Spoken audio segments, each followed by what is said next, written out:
Assalamualaikum warahmatullahi wabarakatuh. Perkenalkan, saya Hafiz Awandi, NPM 2014151046, akan mempresentasikan hasil kerja saya mengenai perdagangan satwa di Indonesia.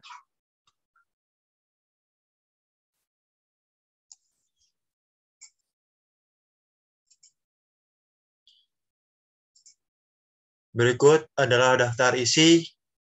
Yang pertama, pendahuluan yang berisi latar belakang tujuan. Kedua, hasil dan pembahasan. Ketiga, kesimpulan. Yang pertama, pendahuluan. Latar belakang. Indonesia sebagai negara kepulauan yang terletak di antara dua benua memiliki keanekaragaman hayati dengan kekhasan yang tinggi, membuat Indonesia memiliki peranan yang sangat penting dalam perdagangan satwa dunia. Keanekaragaman satwa liar. Yang pertama, badak bercula 1, kedua, burung cendrawasih, ketiga, anoa, gajah Sumatera, harimau Sumatera, dan masih banyak yang lainnya. Perburuan satwa liar yang terus berlangsung seiring dengan pembukaan hutan alami membuat habitat satwa semakin menyusut. Keadaan ini telah membuat dan membawa konsekuensi buruk terhadap pertumbuhan populasi satwa, terutama karena mereka terkurung dalam habitatnya yang menjadi sempit. Penyebab tingginya tingkat perburuan dan perdagangan. Yang pertama, adanya permintaan pasar. Kedua, nilai ekonomi yang tinggi. Ketiga, kondisi sosial ekonomi masyarakat. Keempat, penegakan hukum yang lemah. Kelima, isu belum menjadi permasalahan nasional. Perdagangan satwa langka yang selama ini berlangsung tertutup dan ilegal kini menjadi lebih mudah dan terbuka. Melalui jejaring sosial, pemilik satwa langka justru dengan terang-terangan mempromosikan dengan memasang foto satwa yang diperdagangkannya. Berikutnya tujuan. Tujuan dari penelitian ini yaitu yang pertama, untuk mengetahui peranan lembaga konservasi satwa dalam menjaga kelestarian satwa yang dilindungi. Kedua, untuk mengetahui upaya perlindungan terhadap perdagangan ilegal satwa liar yang dilindungi. Kedua, hasil dan pembahasan. Yang pertama itu apa sih fungsi lembaga konservasi? Fungsi utamanya yaitu untuk pengembangbiakan dan atau penyelamatan tumbuhan dan satwa. Kedua, sebagai tempat pendidikan, peragaan, penelitian, dan pengembangan ilmu pengetahuan. Ketiga, sarana perlindungan dan pelestarian jenis serta sarana rekreasi yang sehat.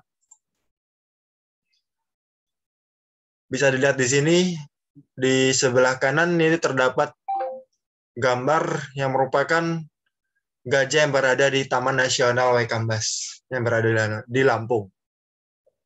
Lanjut, langkah yang dilakukan lembaga konservasi dalam peranannya. Yang pertama, 1. Membuat penangkaran bagi satwa-satwa yang dilindungi. Kedua, melakukan upaya pengembangbiakan dan perkawinan satwa-satwa langka. Ketiga, melakukan penyelamatan dan pelepas liaran satwa ke alam bebas. Keempat, memberikan edukasi kepada masyarakat pentingnya kelestarian satwa untuk tetap hidup di habitatnya. Berikutnya, upaya pencegahan terhadap perdagangan satwa ilegal. Yang pertama, pada tingkat Asia Tenggara, pemerintah juga telah melakukan kerjasama dalam ASEAN Wildlife Enforcement Network atau yang bisa disebut ASEAN WEN. Kedua, penetapan kota pengambilan atau penangkapan satwa liar dalam alam. Untuk melakukan pencegahan dan monitoring perburuan dan perdagangan ilegal, diperlukannya unit patrol. Misalnya, Tiger Patrol Unit, Rhino Patrol Unit, Orang Utan Patrol Unit, dan lain sebagainya. upaya dan dukungan dari pemerintah untuk melakukan pembaharuan undang-undang dan pemberian sanksi yang lebih berat kepada pelaku kejahatan terhadap satwa juga sangat diperlukan. Ketiga, kesimpulan. Untuk ketiga kesimpulan. Yang pertama, lembaga konservasi satwa mempunyai peranan yang sangat penting untuk menjaga kelestarian satwa liar yang dilindungi sesuai dengan tujuan dan fungsi lembaga konservasi serta mencegah adanya perdagangan ilegal satwa yang dilindungi untuk mencegah adanya kepunahan satwa-satwa yang dilindungi. Kedua, upaya-upaya yang dilakukan dalam mencegah perdagangan satwa yang dilindungi. Yang pertama, upaya preventif atau pencegahan, yaitu dengan cara melakukan penangkaran satwa, pengembangbiakan, serta pelepas liaran. Kedua, upaya represif atau pengendalian, yaitu dengan melakukan peningkatan, pengawasan, dan penegakan sanksi terhadap perdagangan ilegal satwa yang dilindungi. Berikut adalah daftar pustaka yang menjadi sumber acuan dalam penyusunan PPT ini. Sekian yang bisa saya sampaikan. Kurang dan lebihnya saya mohon maaf. Kepada Allah saya mohon ampun. Wabillahi taufiq wal hidayah. Wassalamualaikum warahmatullahi wabarakatuh.